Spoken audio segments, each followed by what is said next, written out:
নমস্কার বন্ধুরা, কেমন আছেন? নিশ্চয়ই সকলে ভালো আছেন। আজকে ঘোষ কিচেনে নিয়ে এসেছি ধনেপাতার চাটনির রেসিপি। এই রেসিপি আপনারা প্রথম থেকে শেষ পর্যন্ত দেখুন, লাইক করুন, শেয়ার করুন, আর যারা চ্যানেলটিকে সাবস্ক্রাইব করেননি তারা চ্যানেলটি সাবস্ক্রাইব। ধনেপাতার চাটনি বানানোর জন্য আমি প্রথমে কড়াই তেল দিয়ে দিয়েছি। এবারে এর মধ্যে ফোড়নের মধ্যে দিয়ে দেব গোটা জিরে, এতে দিয়ে দেব অল্প পরিমাণ আদা পেস্ট, এর মধ্যে দিয়ে দেব টমেটো কুচানো, আদা দেওয়ার পর এর মধ্যে দিয়ে দেব স্বাদ মতো নুন, আর দিয়ে দেব হলুদ গুঁড়ো। এগুলো দিয়ে নাড়তে থাকবো টমেটোর যতক্ষণ না কাঁচা গন্ধটা যায়। এবারে এর মধ্যে দিয়ে দেব খেজুর, এরপর এর মধ্যে দিয়ে দেব ধনেপাতা কুচানো।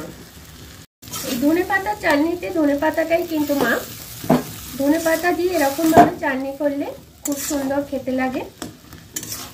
এবারে মিষ্টির জন্য দিয়ে দেব চিনি।